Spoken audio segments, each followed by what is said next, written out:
Good afternoon. Good afternoon. Good afternoon. Good afternoon, sir. Good afternoon.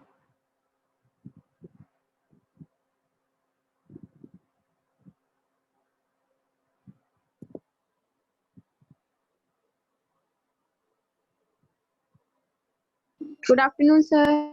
Good afternoon.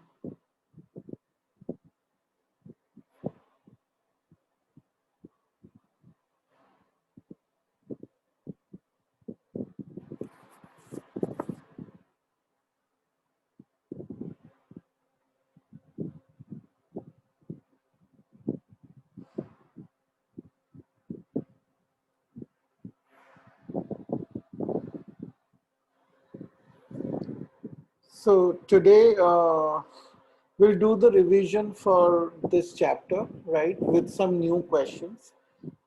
एक बार हम इसका revision कर चुके हैं, राइट? हम थोड़े अलग क्वेश्चंस और करेंगे सो दैट थोड़ा और पक्का हो जाए ये चैप्टर, ठीक है? इसके बाद आपके एग्जाम तक कोई साइंस की क्लास नहीं है मेरी, ठीक है? एग्जाम के बाद ही आएगी. The next class is on Friday. I think your exam is on Wednesday, right? Science exam.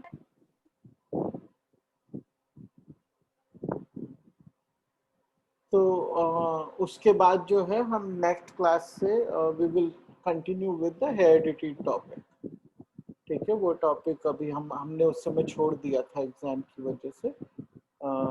Only we did the first part of it, तो वो हम आगे लेके बढ़ेंगे, ठीक है? तो people will join, we can get started. Okay, it's हाँ, बोलिए. Who was saying something?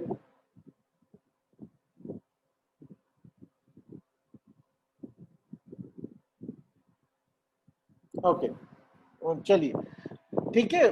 We'll do these questions very quickly and let's get started.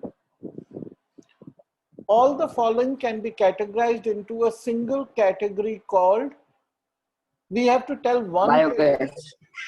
Sorry, what is the answer? Sir, biomass. Biomass. Very good. Okay. Biogas can only be produced by cow dung. True, false?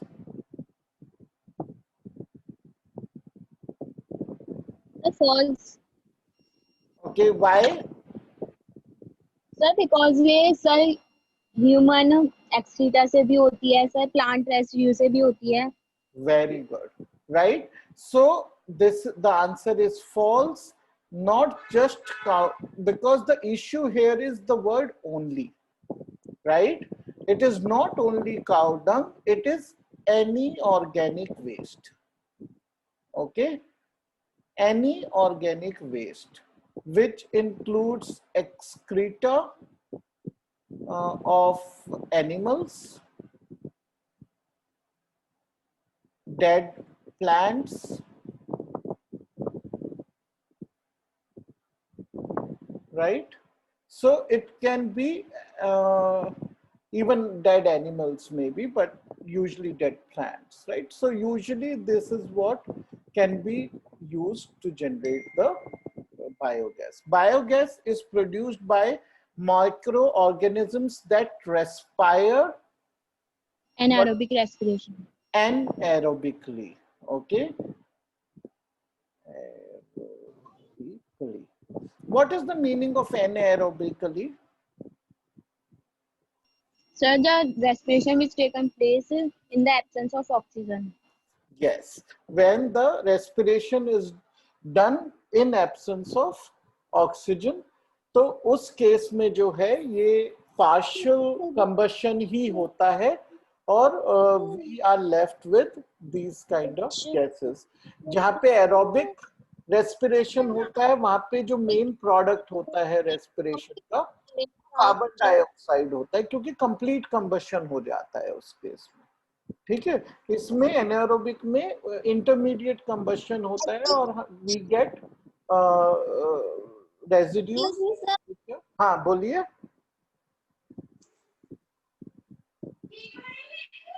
बोलिए।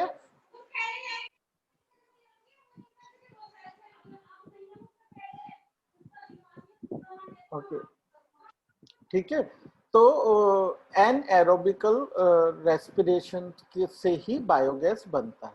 List the key constituents of biogas. इसमें main क्या क्या चीजें होती हैं, सबसे important जो है वो बताइए पहले। सर हमें नहीं पता। आपको नहीं पता, कोई बात नहीं, जिसको पता है कोई वो बताइए, जिनको नहीं पता है वो सुने और नोट करें। ठीक है, ये रिवीजन है, कोई चीज नहीं आती कोई बात नहीं है, लेकिन जो मेन तो काउडंग भी होता है। हाँ हाँ, सबसे मेन क्या है? काउडंग।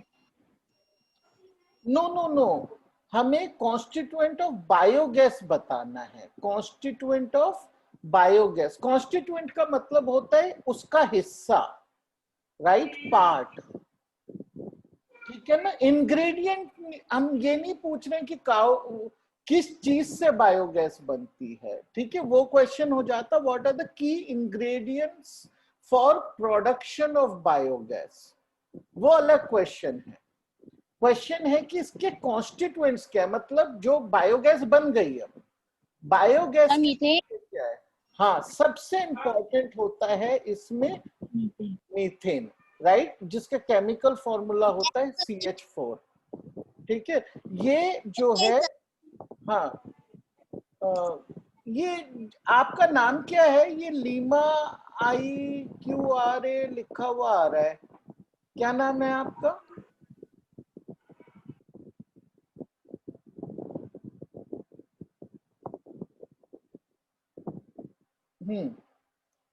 सबसे इंपॉर्टेंट है मीथेन, जिसको CH4 बोलते हैं। फिर और नेक्स्ट क्या है? ये जो है ना, ये 50 से 70 कार्बन डाइऑक्साइड तक हो सकता है। कार्बन डाइऑक्साइड भी जरूर होगा, राइट। और सर हाइड्रोजन।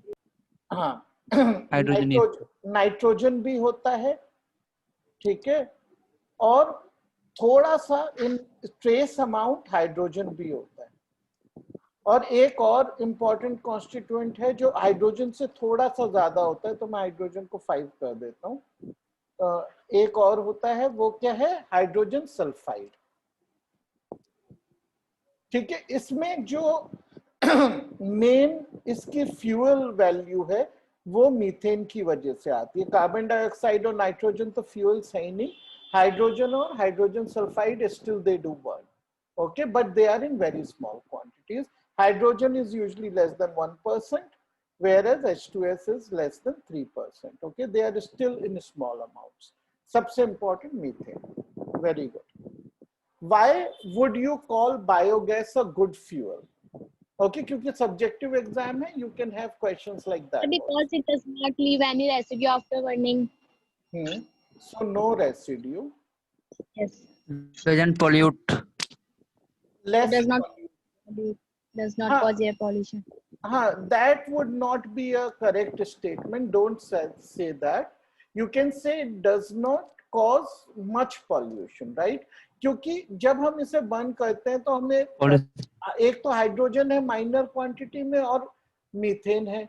ये मीथेन क्या है? वो भी केवल क्या प्रोड्यूस करेगा? कार्बन डाइऑक्साइड और वाटर। हाइड्रोजन भी वाटर प्रोड्यूस करेगा, ठीक है, लेकिन थोड़ा सा H2S है, ठीक है, उसके कंबशन से थोड़ा सा सल्फर ऑक्साइड्स आएंगे, लेकिन not much compare to other fossil fuels. इसमें पॉल्यूशन कम है, सो हम लेस बोल सकते हैं। No will not be correct. Okay okay, और क्या है यहाँ पे, और बताइए। Sir calorific value, calorific value high है। क्यों हाई है? सर क्योंकि इसमें सम अमाउंट हाइड्रोजन भी होता है, क्योंकि हाइड्रोजन की सबसे ज्यादा होती है ना। बहुत कम है, वो बहुत कम है, उसकी वजह से बहुत फर्क नहीं पड़ रहा है यहाँ। एक्चुअली मीथेन की भी काफी हाई है, ठीक है, मीथेन की भी काफी हाई है, क्योंकि मीथेन में जो हाइड्रोजन कंटेंट है, देखिए मीथेन होता है CH4, तो इसमें एक कार्बन एटम के पीछे 4 हाइड्रोजन एटम है। और अगर इसी की जगह मान लीजिए हम पेट्रोलियम यूज कर रहे हैं जिसमें कि मान लीजिए ऑक्टेन है, राइट, तो उसमें क्या हो जाएगा, ये हो जाएगा, ठीक है। यहाँ पे 4 टाइम्स है या ऑलमोस्ट डबल दिखाई देगा, ठीक है। तो hydrogen quantity with in methane is also very high, तो इसकी कैलोरीफिक वैल्यू ज्यादा होती है। हमें उतने एक्सप्लेन नहीं करना है लेकिन आंसर, ठीक है, वो मैं केवल आपको बता रहा हूँ। High calorific value is an answer. What else is good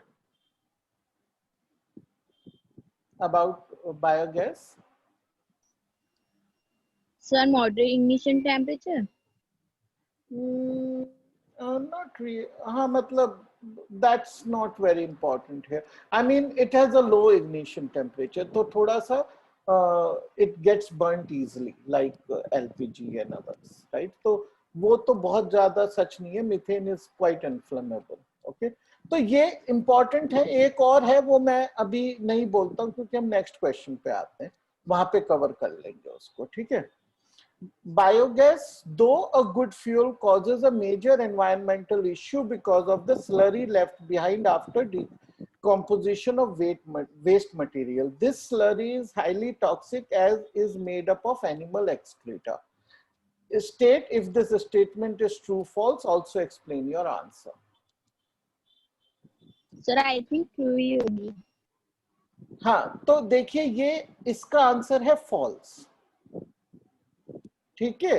ये जो एनवायरमेंटल हैजर्ड ये नहीं है, right, it is not an environmental issue. Why? क्योंकि जो स्लरी पीछे रह जाती है, it's a very good manure. Yes, sir. Sir, plant के लिए अच्छी रहती है. हाँ, ठीक है। Is it toxic? Yes, it is toxic. If it gets infused into food of humans somehow, it will do some harm. But it's not like poisonous toxic. Okay, it's not something that should. Sir, अगर ये poisonous toxic होती तो फिर हम इसे plant के लिए use करते. हाँ, ये हाईली टॉक्सिक नहीं है, ह्यूमन बॉडी के लिए ऑब्वियसली कंज्यूमेबल नहीं है, राइट, उसके लिए हार्मफुल है। तो ये स्टेटमेंट डेफिनेटली गलत है। ये एनवायरमेंटल हैजर्ड एक्चुअली कम करता है। क्यों कम करता है? क्योंकि अगर मान लीजिए ये बायो गैस आप नहीं बनाएंगे इससे, तो क्या होगा कि ये ऐसी रॉट होता रहेगा, ठीक है, जिसकी वजह से हार्मफुल जो इसके गैसेस हैं, टॉक्सिन्स हैं, they will be going into air as well as into the soil etcetera, right.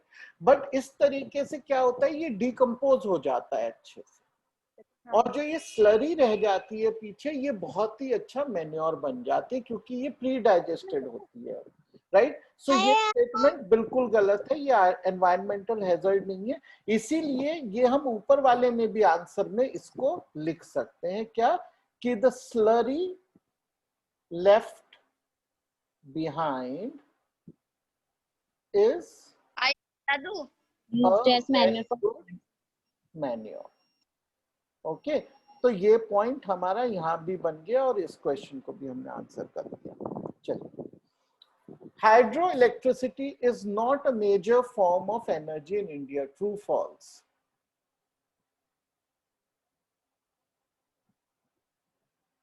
sir, false होगा. False. Why? Because it is a major form. Okay, it provides us about 25% of our electricity needs.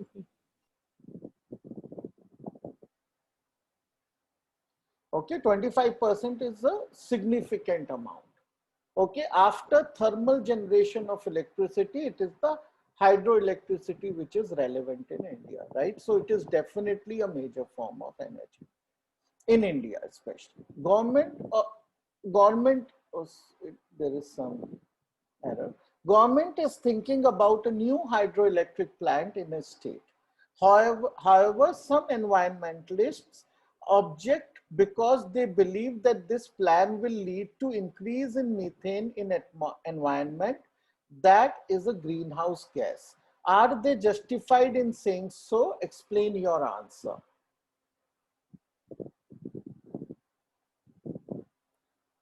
Environmentalist ये कह रहे हैं कि आप hydro electric plant जो setup करने की सोच रहे हो स्टेट में, इससे मीथेन बढ़ जाएगी एनवायरनमेंट में, which is a green house gas.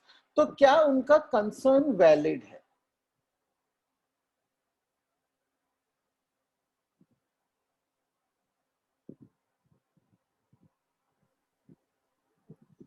What do you think? Even if your answer is right, wrong, it's okay. The important thing is you have to answer and debate.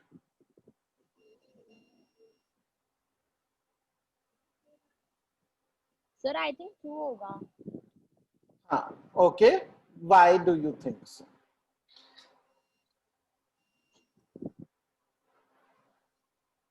Why do you think कि they are correct in saying so? Sir क्योंकि अगर green house effect बढ़ेगा तो हमारे global warming भी बढ़ेगी।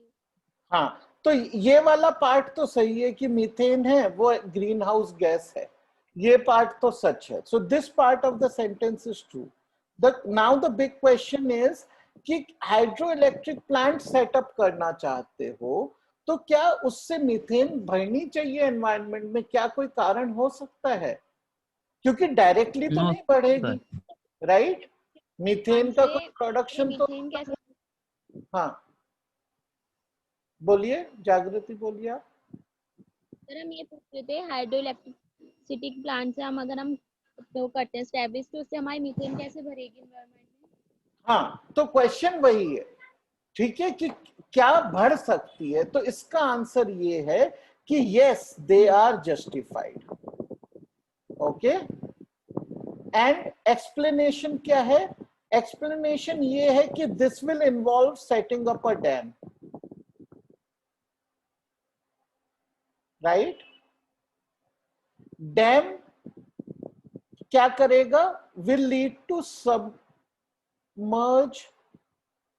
of large area, submerging of large areas. The vegetation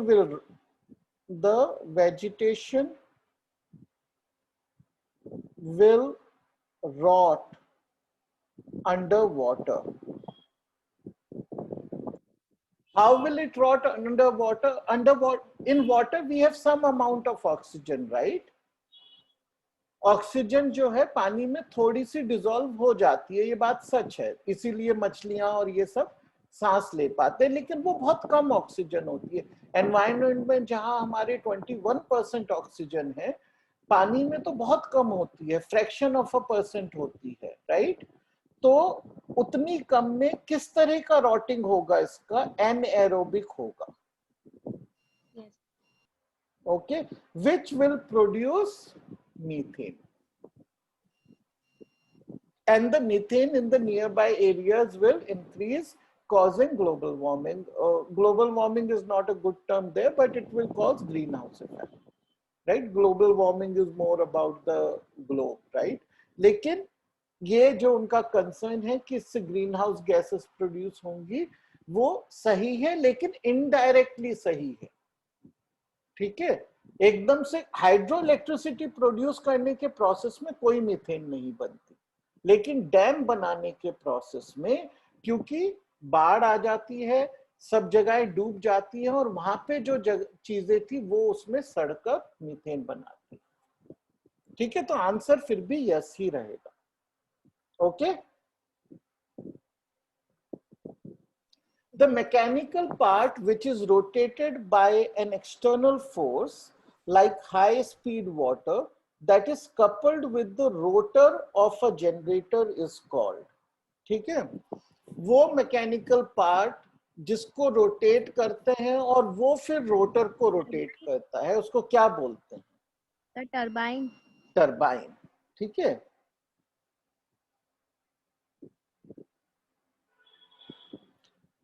The flow of the water from the dam is controlled using dash gates. कौन से gets होते हैं डैम की कंस्ट्रक्शन में जिनसे हम उसका पानी का फ्लो कम ज्यादा कर सकते हैं, लेवल ऊपर नीचे कर सकते हैं? Somebody remembers? It is called sluice gates. The flow of water from the dam in control using sluice gates. sluice gates, ठीक है ना। तो अगर आपको डैम का डायग्राम याद है तो ऐसे डैम होता है, ठीक है। यहाँ पे गेट्स बनाए होते हैं उन्होंने, राइट, बीच में। It's a difficult drawing to make like this, but मान लीजिए हम इधर से डैम को देख रहे हैं, सामने से ये डैम है, हम यहाँ से देख रहे हैं डैम को, ऐसे डैम है, तो यहाँ पे गेट्स होते हैं। ये गेट होते हैं जिनको स्लाइड कर सकते हैं, स्लूस कर सकते हैं, राइट। तो इससे पानी को वो कम ज्यादा इसको ऊपर नीचे मूव करते हैं गेट को, और उससे इसका पानी का फ्लो छोड़ते हैं, right. Sluice gates. Tehri dam is over which river and Sardar Sarovar dam is over which river? Bhagirathi. हाँ, सो इसका answer obviously Bhagirathi is a perfect exam answer. Okay, even because it's a Bhagirathi is a tributary of Ganga, often even called Ganga, right? But Bhagirathi is definitely the perfect answer. I think for Ganga also you will get marks. Okay, while Sardar Sarovar Dam is over which river? Narmada river.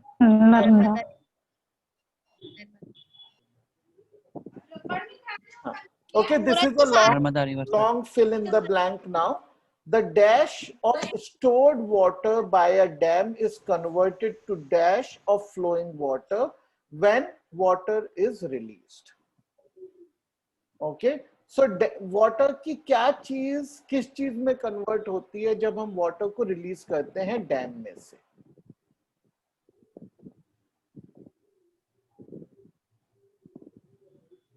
The potential energy of the stored water by the dam is converted to which? Kinetic energy. To kinetic energy, right? पानी रुका हुआ है dam में, जैसे ही हम उसे release करते हैं वो बहने लगता है तो काइनेटिक एनर्जी बन जाती है। This imparts dash to the turbine. Turbine को कौन सी एनर्जी देता है ये? The mechanical energy. मैकेनिकल तो दोनों ही है, राइट। ये कौन सी वाली देता है? मैकेनिकल में से काइनेटिक एनर्जी देता है, राइट। तो ये उसको काइनेटिक एनर्जी देता है। मैकेनिकल भी आप कह सकते हैं, काइनेटिक ज्यादा प्रिसाइज आंसर, ठीक है। To the turbine that rotates dash to produce the electricity. Turbine क्या रोटेट करता है? Generator. हाँ, तो आप यहाँ पे जो वर्ड यूज कर सकते हैं वो यूज कर सकते हैं डायनमो, जनरेटर, ओके। और अगर आप एक फ्रेज यूज करते हैं rotor of the dynamo, okay. ये लेकिन आप केवल डायनमो या जनरेटर में से लिखते हैं तो भी सही होगा, ठीक है। The production of electricity this way is based on the principle of कौन सा फिजिकल कॉन्सेप्ट यूज होता है इस तरह? जनरेटर क्या यूज करता है?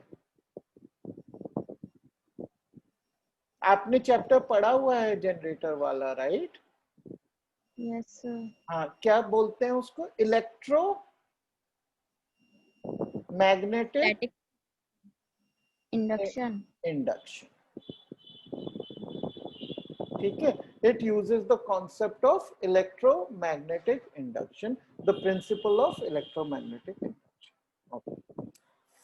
Conventional and non-renewable sources of energy mean the same thing. ये हमने सबसे पहली क्लास में इस पे डिस्कस किया था कि कन्वेंशनल और नॉन कन्वेंशनल सोर्सेज एक ही चीज है हुई या ये अलग अलग बातें हैं?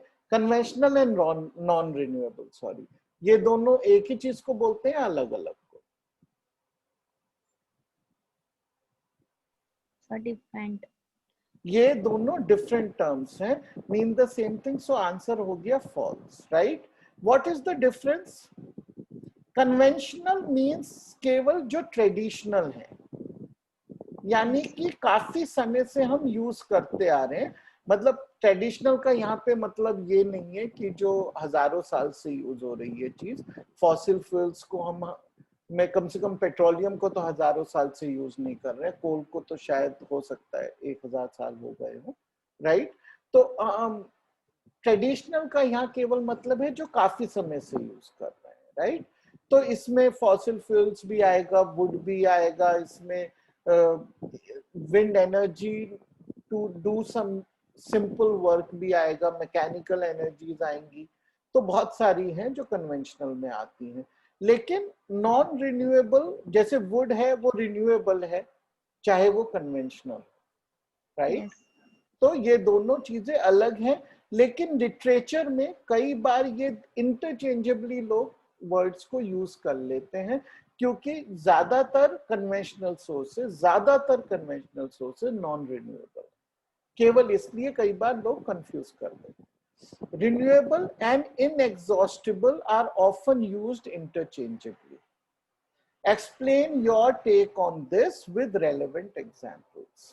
ठीक है, तो दो टर्म्स हैं, रिन्यूएबल एंड इनएग्जॉस्टिबल, दोनों को इंटरचेंजेबली यूज कर लेते हैं। क्या ये इंटरचेंजेबल है टर्म्स?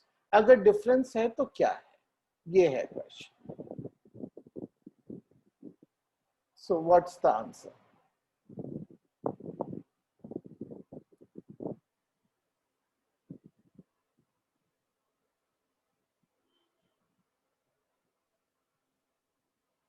बताइए।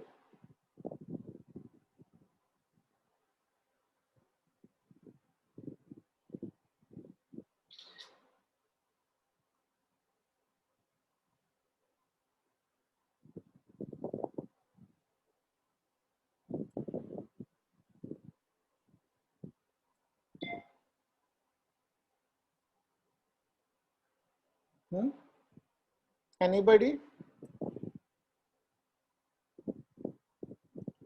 रिन्यूएबल और इनएग्जॉस्टिबल में देखिए, renewable is a bigger term, okay. तो रिन्यूएबल वो चीज है जो रहेगी, ठीक है। ऑल्दो इसका मतलब ये है जिसको हम रिन्यू कर सके, लेकिन जब हम एनर्जी सोर्सेज में बात करते हैं तो रिन्यूएबल वो चीजें हैं जो समय के साथ रहेंगी, ओके। तो जैसे कि वुड है, वुड रिन्यूएबल है। वुड इसलिए रिन्यूएबल है कि हम इसको दोबारा ग्रो कर सकते हैं आराम से, ठीक है। सिमिलरली जो सनलाइट है, ओके, या सोलर एनर्जी बोल लें हम, विंड एनर्जी बोल लें, ये भी सब रिन्यूएबल है। ऑल्दो इनको हम नहीं रिप्रोड्यूस करते हैं, हमको नहीं उगाना है, लेकिन ये मतलब अगर आज हम यूज कर लें कल भी हमको अवेलेबल हो जाएंगी, तो इसलिए इनको रिन्यूएबल कहते हैं। इनएग्जॉस्टिबल जो है, इनएग्जॉस्टिबल वो है जो खत्म हम कर नहीं सकते, जो खत्म हो नहीं सकते, ठीक है। जैसे सनलाइट है,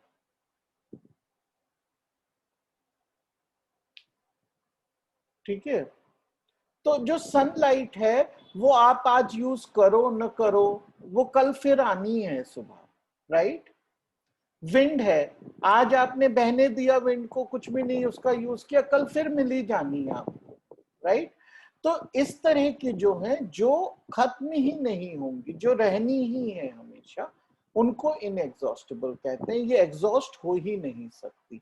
जबकि जिन चीजों को हम दोबारा बना सकते हैं, दोबारा ग्रो कर सकते हैं, तो वो आ जाएंगी रिन्यूएबल में। तो रिन्यूएबल में बायोमास की काफी सारी चीजें रिन्यूएबल में आएंगी other than coal and petroleum, okay, क्योंकि उनका प्रोसेस बहुत स्लो होता है, वो हम दोबारा नहीं बना पाए। तो ये दोनों के डिफरेंसेस हैं और एग्जांपल्स हैं। तो जो चीज इनएग्जॉस्टिबल है वो रिन्यूएबल तो है ही, लेकिन जो चीज रिन्यूएबल है वो जरूरी नहीं है कि इनएग्जॉस्टिबल हो। अंडरस्टूड? तो ये दोनों टर्म्स में माइनर डिफरेंस है, ज्यादा डिफरेंस नहीं है। कन्वेंशनल नॉन रिन्यूएबल तो बिल्कुल अलग टर्म्स है, चाहे उनमें ओवरलैप हो। इन चीजों में बहुत ज्यादा ओवरलैप है, मीनिंग भी मिलता जुलता है, लेकिन फिर भी ये स्लाइटली डिफरेंट टर्म्स। ठीक है। A large number of windmills on a large piece of land is known as, a large number of windmills on a large piece of land is known as,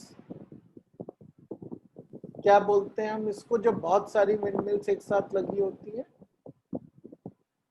इसको हम बोलते हैं wind energy farm. ठीक है। Wind energy farm is a large number of windmills erected on a piece of land. Okay. Which country is known as the country of winds? Denmark. Very good.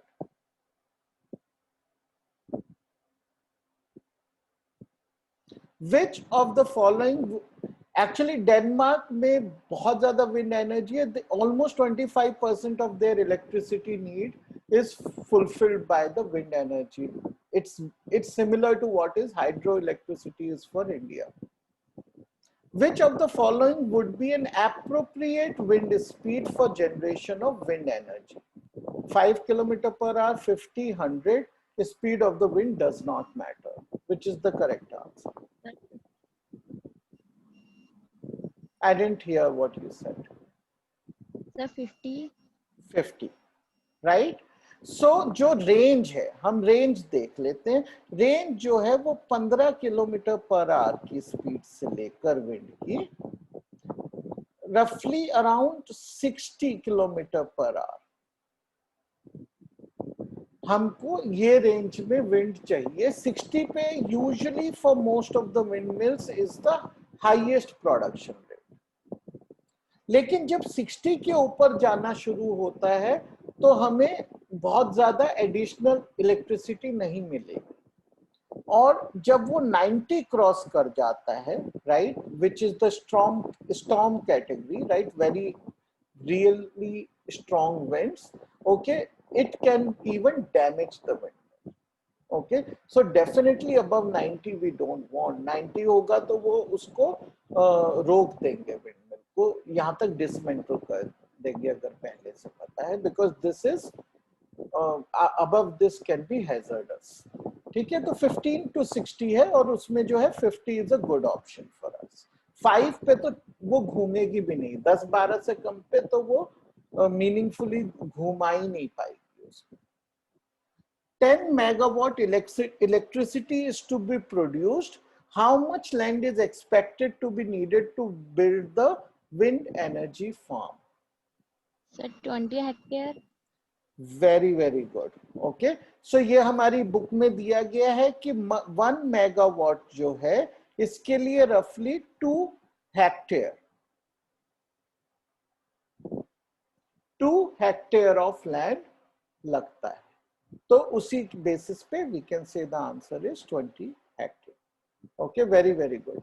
Now can somebody tell me what an hectare is?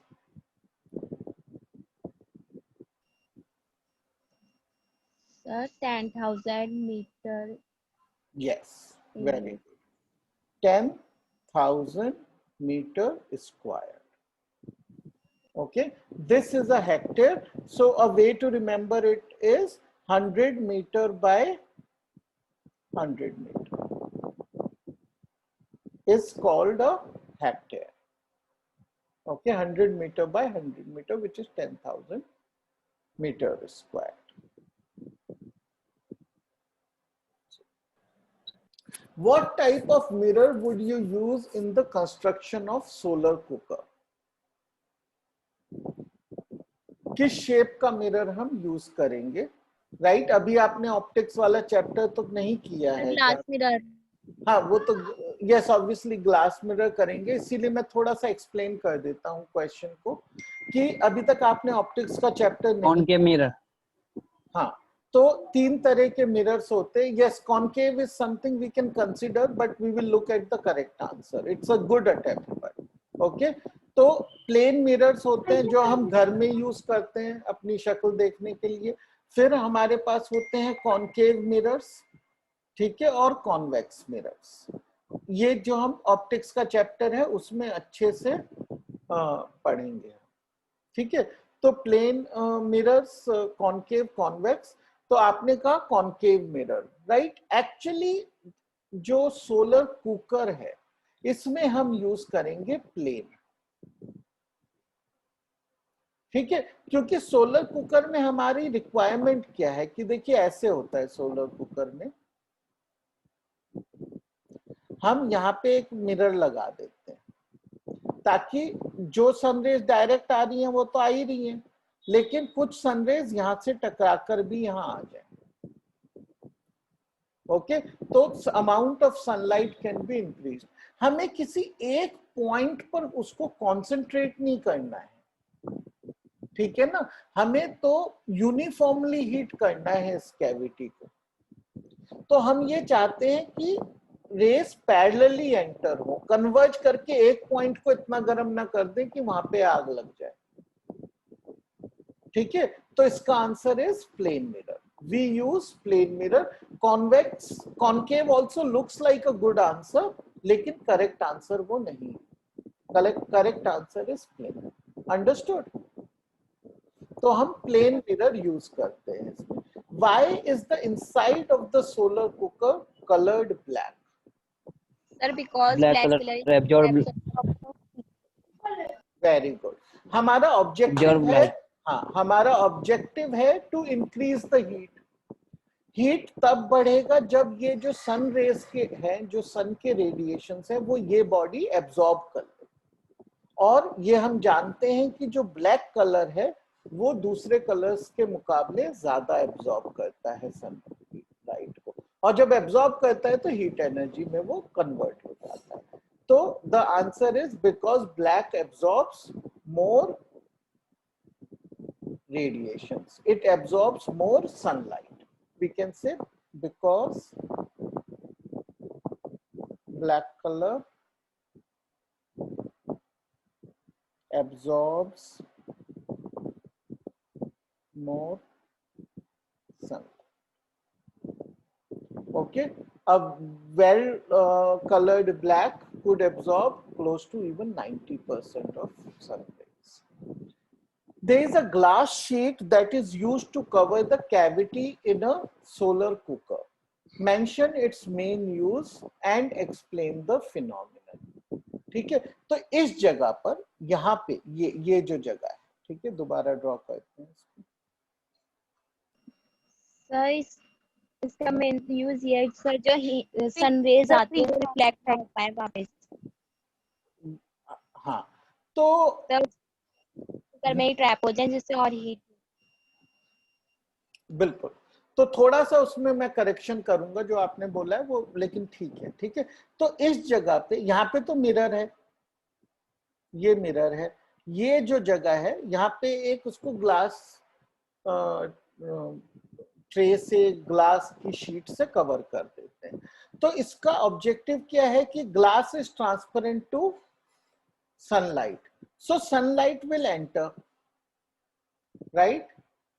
अब ये जो आपने एक चीज इसमें बोली अपने उत्तर में, आपने क्या बोला कि देखिए ये वापस सन रेस को रिफ्लेक्ट नहीं होने देता, वो पार्ट गलत है आप, ठीक है। वो क्यों गलत है? देखिए जो ग्लास है, ग्लास को तो इससे मतलब नहीं है कि किस डायरेक्शन से लाइट आ रही है।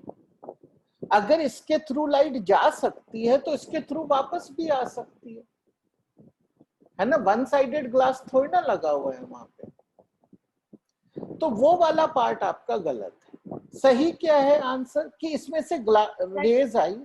हाँ बोलिए। सर ये मोर हीट एब्जॉर्ब कर लेती है? नहीं, ये ग्लास तो बहुत कम हीट एब्जॉर्ब करता है, करता तो है लेकिन कम करता है। हमें उसकी हीट एब्जॉर्प्शन से तो नुकसान ही है, क्योंकि ग्लास पे रख के हम खाना नहीं बना रहे। तो अब इस पूरे प्रोसेस को समझ लीजिए, फिर आंसर क्लियर हो जाएगा।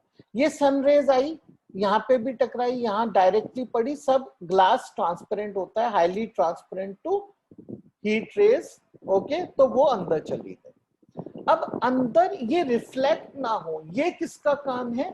ब्लैक कलर का। अंदर हमने, ताकि ये रिफ्लेक्ट ना हो, एब्जॉर्ब हो जाए, इसके लिए हमने रंग अंदर कर दिया है काला। वो उसका काम है, ग्लास का काम नहीं है।